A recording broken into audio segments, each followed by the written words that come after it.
Olá a todos, meu nome é Alex de Matos Latores e junto com meus colegas Letícia e Lucas, iremos apresentar o nosso trabalho de fitossolos. Bem, o solo que eu fiquei encarregado de estudar é o argissolo. Então irei aqui apresentar uma breve introdução sobre esse tipo de solo. Bem, o argissolo ele apresenta a maior ocorrência na região norte do Brasil e se destaca como a principal classe, ocupando 40% da área em relação às demais classes, e na região sudeste com cerca de 26% da área. Eles podem ser arenosos de textura média ou argiloso no horizonte, mais superficial, e apresentam cor mais forte, como amarelada, brunada ou avermelhada, e a maior coesão e maior plasticidade. Eles são bem pegajosos em sua profundidade devido ao maior teor de argila. Bem, para o estudo eu utilizei uma boca de lobo para cavar e uma régua para medir o tamanho da profundidade que eu utilizei. O método foi que ele foi cavado em torno de meio metro de profundidade e depois eu retirei as fotos que vocês viram a seguir. Esse aí é as fotos que eu retirei. O tipo de solo é um argiloso de cor amarela. O ambiente de coleta foi o quintal da minha casa, um quintal de residência. Esse quintal, junto com o solo, está associado a um fragmento de florestas e associado a um extrato de serrapilheira. Bem, nos resultados desse estudo, a gente viu ali um horizonte A bem pouco visível ali, onde habitam ali as coisas orgânicas, os núcleos, etc. E o horizonte B, ali a gente vê mais visível, com as cores claras. Bem, como o horizonte A estava pouco visível, mas a gente tem uma noção do que ele se trata. O horizonte A ele tem uma adição e remoção, então ele tem material de minério orgânico, eles estão mais passivos à radiação solar, água da chuva e íons dissolvidos. No horizonte B, que a gente viu ali com as cores claras, estava mais visível. Ali tem a translocação, onde tem os transportes de água ali que nutrem e também tem iluviação da argila, da matéria dos íons. Ali tem a clivagem também de orientes, de nutrientes. E também ali habita também várias espécies de animais, como minhocas, formigas e etc. Olá, vou explicar um pouco sobre o latossolo. Bom, os latossolos, eles são uma das principais classes de solos no Brasil, que vão representar 39% da área no país. Esses tipos de solos, eles são típicos de regiões equatoriais e tropicais. Os solos com um elevado grau de intemperismo, eles vão ser mais profundos e com um perfil mais homogêneo. Aqui, falando um pouco sobre os tipos de solos, de latossolos.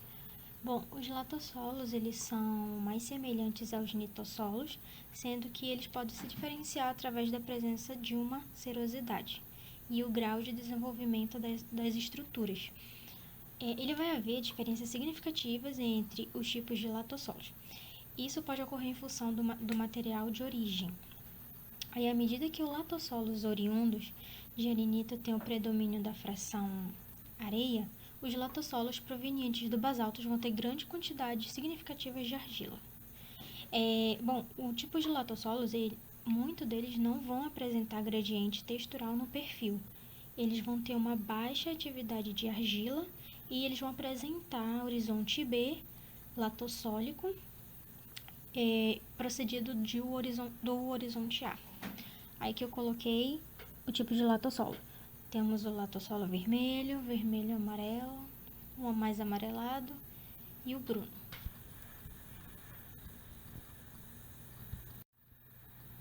Bom, falando ainda dos tipos de latossolos, temos as características climáticas, que podem resultar em algumas diferenças nesses solos, Apesar que os latossolos eles são bastante característicos de regiões tropicais e apresentam elevadas temperaturas e precipitações. Os latossolos na região da Vacária eles vão apresentar maiores teores de matéria orgânica, que naturalmente do que os latossolos do Cerrado brasileiro. Isso vai acontecer porque na região da Vacária está sujeita a mais temperatura, está sujeita a temperaturas médias menores, que vão favorecer o acúmulo de matéria orgânica.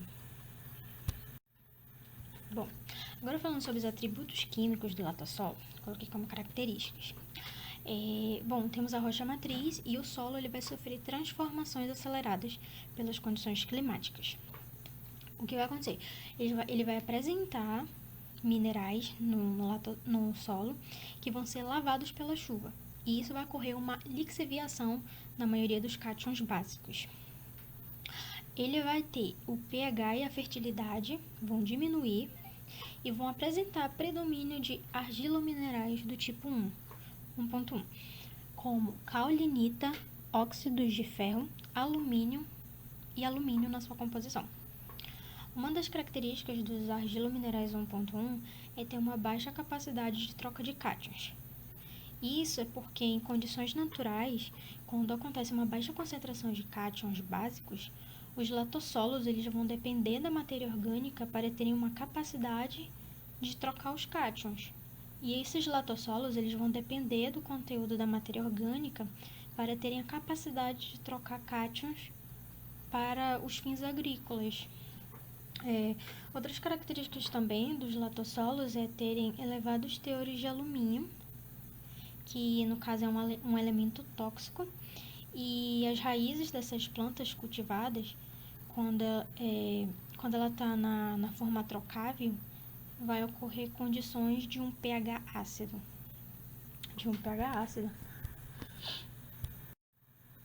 Tá. Aí nós também temos atributos físicos do latossolo, que temos a presença de conteúdos elevados de alumínio, vão fazer com que os latossolos sejam naturalmente solos mais floculados. O alumínio ele vai favorecer a aglutinação ou a floculação. E o sódio ele vai favorecer a dispersão desses solos. Os latossolos eles são excelentes em termos físicos, porque eles vão apresentar adequada distribuição de poros, que vão favorecer tanto a drenagem e a difusão de gases, quanto a retenção e armazenamento de água.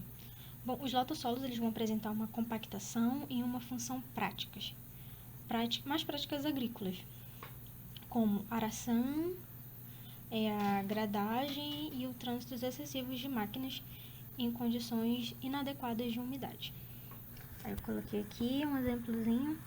Temos a rocha, os solos mais jovens, o solo maduro, a rocha por último, e aqui temos a camada rica em humus.